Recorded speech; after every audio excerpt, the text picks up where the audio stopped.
Good morning students, I am Pratiksha Kuikar and today I am going to explain the topic D flip-flop. In last lecture we discussed about the clock RS flip-flop using NAND gate and RS flip-flop using NOR gate. Okay, now some drawback of RS flip-flop. So let's see the drawbacks of RS flip-flop.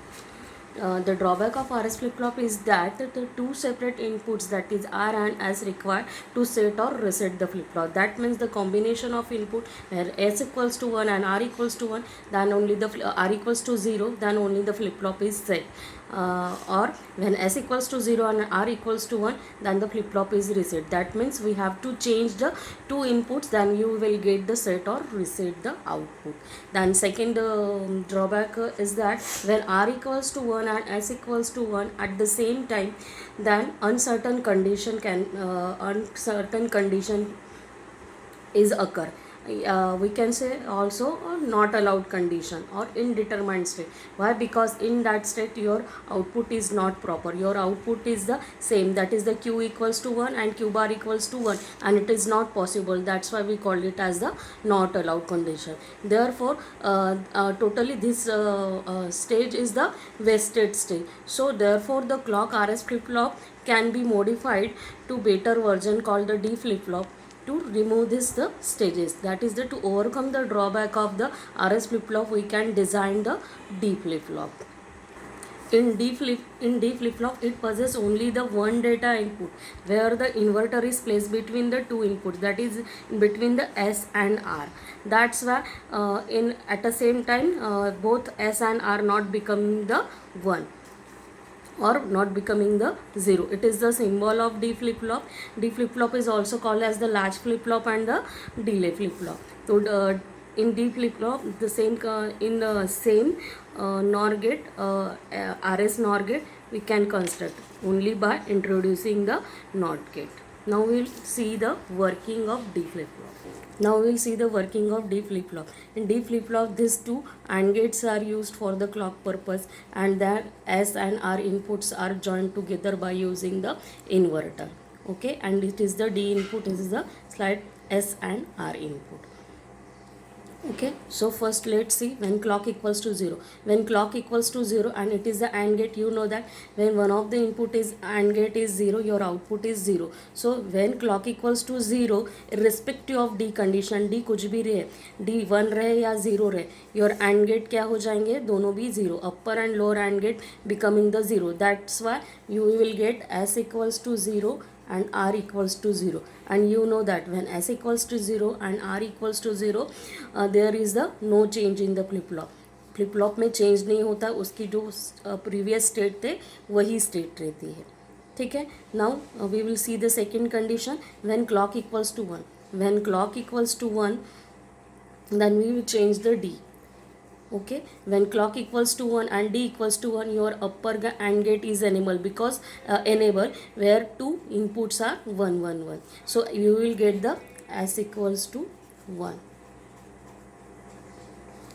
S equals to 1, and here in the lower AND gate one of the input is 1 and the this is the 0, so your lower AND gate is disabled, so you will get R equals to 0. When S equals to 1 and R equals to 0, flip-flop can be set, so it is a set condition of flip-flop. Then in third condition, when clock equals to 1 and D equals to 0. When clock equals to 1 and D equals to 0, your upper AND gate is disabled because one of the input is 0, so you will get S equals to 0. And the lower AND gate, clock equals to 1 and D equals to 0, so D bar, that is the using inverter, D bar is the 1. So your lower AND gate is enable and you will get the R equals to 1. So when D equals to 0, you will get S equals to 0 and R equals to 1. That is the reset condition of flip-flop. So your flip-flop is reset. Similarly, your D flip-flop can be constructed by using the NAND gate.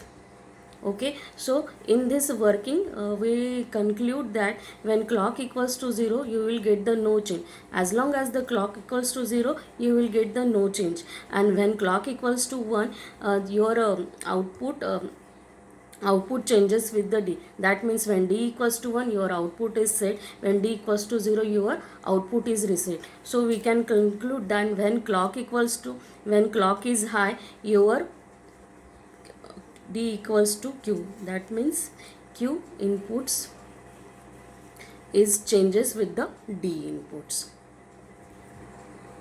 From the working of D flip flop, when clock equals to 0, you will get the no change, and when clock is high, your output is changes with the input D. Now, why it is called the latch flip flop or the delay flip flop?